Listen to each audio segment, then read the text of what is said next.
La sclérose en plaques, c'est une maladie du système nerveux central, c'est-à-dire du cerveau ou de la moelle. Et donc, en fait, on a une attaque de ce système nerveux central qui fait qu'à ce moment-là, ça va avoir des conséquences motrices. Et puis, malheureusement, souvent, au bout d'un certain nombre d'années, il peut y avoir une forme dite plus progressive de la maladie où il y a une accumulation des symptômes, ce qui va générer un handicap permanent.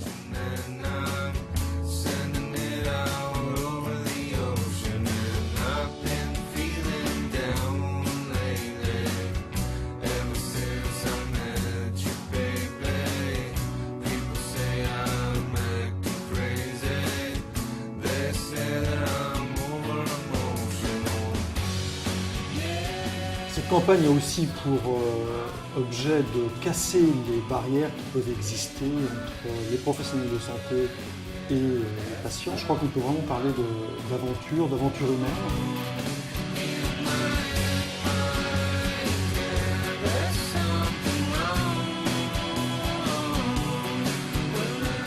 Je suis l'auteur et le metteur en scène de scénettes du vécu des patients atteints de sclérose, et toutes les petites choses de la vie qui sont intimes, cachées. Les gens se reconnaissaient tous, malades ou pas malades.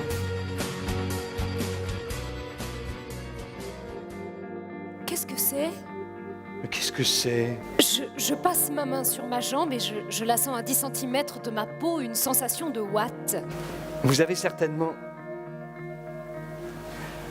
une sclérose en plaques. Moi, je suis suivie depuis 30 ans.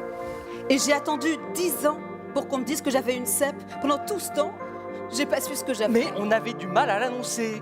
Quand on me pose des questions sur ma démarche, souvent j'invente n'importe quoi. La peau de banane, la chute à ski, dans l'escalier. Mais là, chez moi, c'est pas marrant de raconter toujours la même histoire. Je suis tombé, c'est tout. Pourquoi je ne guéris pas ? C'est les douleurs et les démangeaisons qui sont les plus dures. J'ai mal. Non, je trouve que le plus dur, c'est la fatigue. Contre la fatigue, vous avez quoi ? J'aimerais que tout soit au même endroit. Psychologue, kiné, podologue, assistante sociale, urologie, ophtalmo, les médecins, les neurologues, tout. Je demande le divorce. Si c'était moi, tu serais parti ? Je veux que tu puisses vivre ta vie, je ne veux pas être une contrainte pour toi. J'ai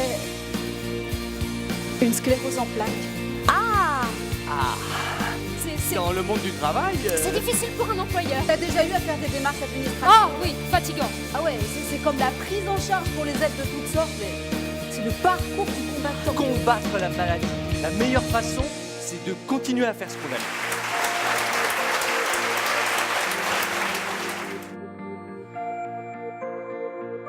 On a fait des progrès surtout dans la prise en charge. Il y a quelque chose qui est très symbolique, c'est le parler neurologue-patient. Aujourd'hui, on a un parler vrai. On se dit, voilà, on est dans la même barque, il faut essayer d'avancer. Alors c'est vrai que donc il y a encore beaucoup de travail à faire, mais déjà toute l'approche multidisciplinaire qu'on a donnée, ça permet vraiment aux malades, même si c'est adapté, mener à bien ces projets d'existence.